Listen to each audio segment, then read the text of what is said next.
በጣም አመሰግናለሁ አርበኛ አስረስ ማረ ዳምጤ ዛሬም በወቅታዊ የፋኖ ትግል እንደዚሁም በተለያዩ ጉዳዮች ላይ ሐሳብንና አንዳንድ ስቴቶችን ለመስጠት ፍቃደኛ ሆነ በመገኘት ከልብ ነው የማመሰግነው። የሀገሪቱ የጦር ኃይሎች ኤታ ማጆር ሹም ፊልድ ማርሻል ብርሃኑ ጁላ በተከታታይ ማይክ በጨበጡ ቁጥር የሚናገሩት አንድ ተደጋጋሚ ነገር አለ። ሰራዊታችን የተገነባው ለትልቅ ግዳጅ ነው። የሰፈር ውስጥ ኃይሎች ትንንሽ ኃይሎች ጋር ለመጋጠም አይደለም። ሰራዊታችን ጦርነትን ከማድረግ ባሻገር አስቀድሞ ማስቀረትም የሚችል አቅም ገንብቷል። በተደጋጋሚ የመከላከያ ሰራዊቱን አቅም በመናገር ነው ንግግራቸውን የሚጀምሩት። ይሄ ለምን ተደጋገመ? እንግዲህ አሁን አማራ ክልል እያየነው ነው። በዚህ ደረጃ ነው ሰራዊቱ የሚገኘው። በኦሮሚያም ተመሳሳይ የኦሮሞ ነጻነት ሰራዊትን መግጠም የሚችልበት ብዙ ግንባሮች ላይ እየተሸነፈ እየተመታ ነው ያለው። ለምንድን ነው በተደጋጋሚ እንዲህ አይነት ነገር ከፊልድ ማርሻል ብርሃኑ ጁላ አንደበት የሚወጣው? የንግግር ማስጀመሪያ አድርገውታል። መከላከያ ሰራዊቱ ጠንካራ ነው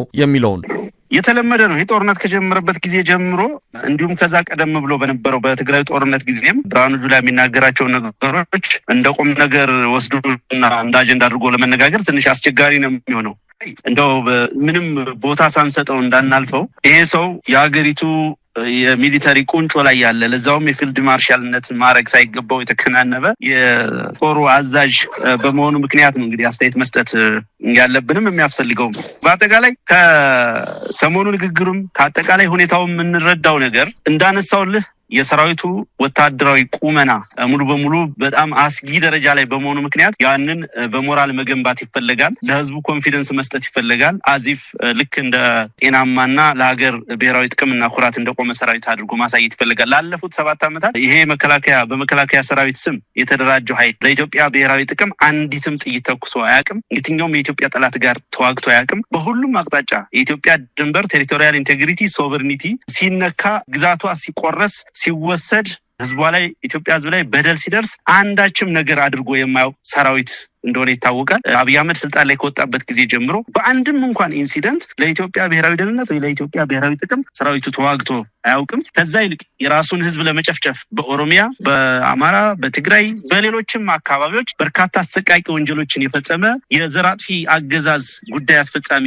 የሆነ ሰራዊት ነው። ራሱ ሰራዊቱ በዘር ማጥፋት ወንጀል ሊጠየቅ ሊከሰስ በፍትህ አደባባይ ሊቆም የሚገባው ሰራዊት ነው። በተለይ የሰራዊቱ ከፍተኛ መኮንኖች በቅርቡም ብርሃኑ ጁላ በሰጠው ሰሞኑን መነጋገሪያ በሆነው ንግግሩ እንግዲህ እንዳየው ከቃላት አጠቃቀሙ ጀምሮ እጅግ በጣም ዋይልዲሽ የሆነ በጣም ኋላ ቀር የሆነ አነጋገር ነው። ፕሮቶኮልም እንኳን የሌለው አንድ ወታደር ወይም አንድ ጀነራል መኮንን ሊናገረው በማይገባ ቋንቋ ተራ ቃላትን ሲጠቀም ነበር። ምን ያመለክታል ያልከኝ ነው? አንደኛው ከፍተኛ ፍርሃትን ልመናም የሚመስል ነገር አለው። እንግዲህ ጠላቶች የሚላቸውን አካል ነው ተው እያለ ሲለምን የነበረው እኛንም ሌላውንም አካል ከፍተኛ ፍርሃት እንዳለበት ያመለክታል። በአንድ በኩል አከርካሪ ሰብር ያለው ይላል፣ በአንድ በኩል ደግሞ ልመናና ምልጃ ያቀርባል። በአንድ በኩል ከዚህ በፊት ከባድ መሳሪያዎችን ተረክበናል ይላል ከትግራይ ኃይሎች፣ እንደገና መልሶ ደግሞ ታንክና አየር መቃወሚያውን አምጡ ይላል። ሌላኛው ከዚህ ገላለጽ መረዳት የተቻለው ምንድነው? በአደባባይ የእምነት ቃል እየሰጠ መሆኑን፣ በህዝብ ላይ መከራ ይወርዳል፣ እልቂት ይደርሳል፣ አሁንም እልቂት ይቀጥላል እያለ ነው ሲያስፈራራና ሲይዝት የነበረው። ይሄ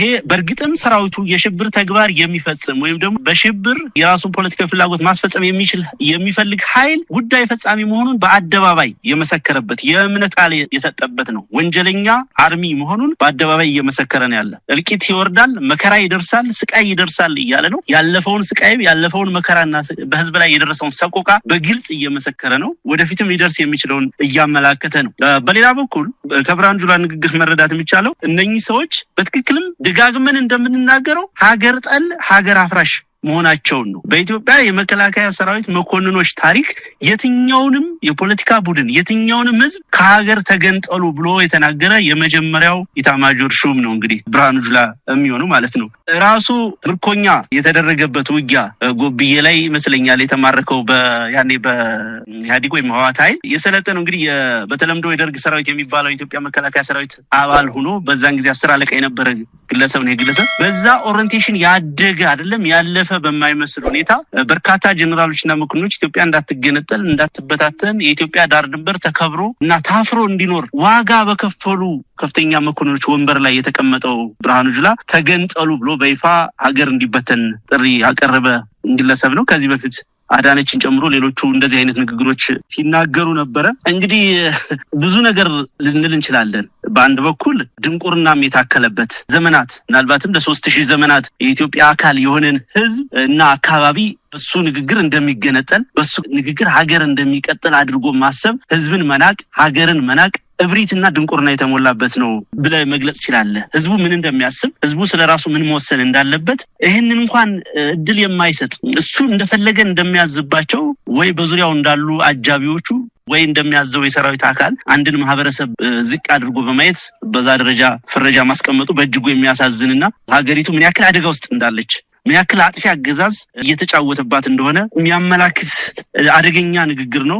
በቀላል ሊወሰድ የሚችል ንግግር ነው ብዬ አላስብም። በአጠቃላይ የአገዛዙ ወታደራዊ ቁመና በቀደም በጠቀስኩልህ ደረጃ በመሆኑ ምክንያት ከጭንቀት ከፍርሃት ከመረበሽ የተነሳ እንደነኛ አይነት የዛቻና የፉከራ ንግግሮች ይደረጋሉ። በእኛ በኩል ሀቅ ነው ተናግረን የምናውቀው። ተደጋጋሚ ግን ንግግሩ ላይ እንደሰማው አትደንፉ ያለ ሲፎክር ነበረ። ድንፋታውን ሲደነፋ የከረመው የአገዛዙ ካድሪና የአገዛዙ ሰራዊት ነው።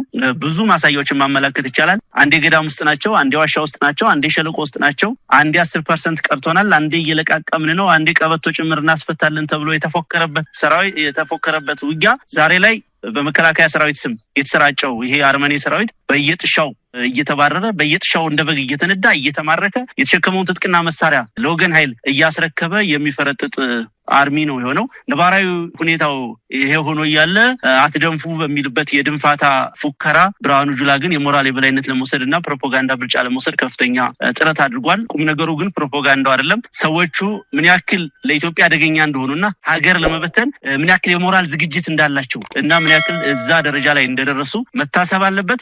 የኢትዮጵያ ህዝብ ይሄን ሀገር እንደ ሀገር የሚፈልግ ህዝብ ይሄን ጉዳይ ሲሪየስሊ ማየትና ራሱን ማዘጋጀት እነኚህ ኃይሎች መታገል አለበት። ዋጋ የተከፈለበትን ሀገር ከነኚህ አውዳሚዎች እና አረመኔዎች እጅ መንጠቅ እና መረከብ ያስፈልጋል እላለሁ።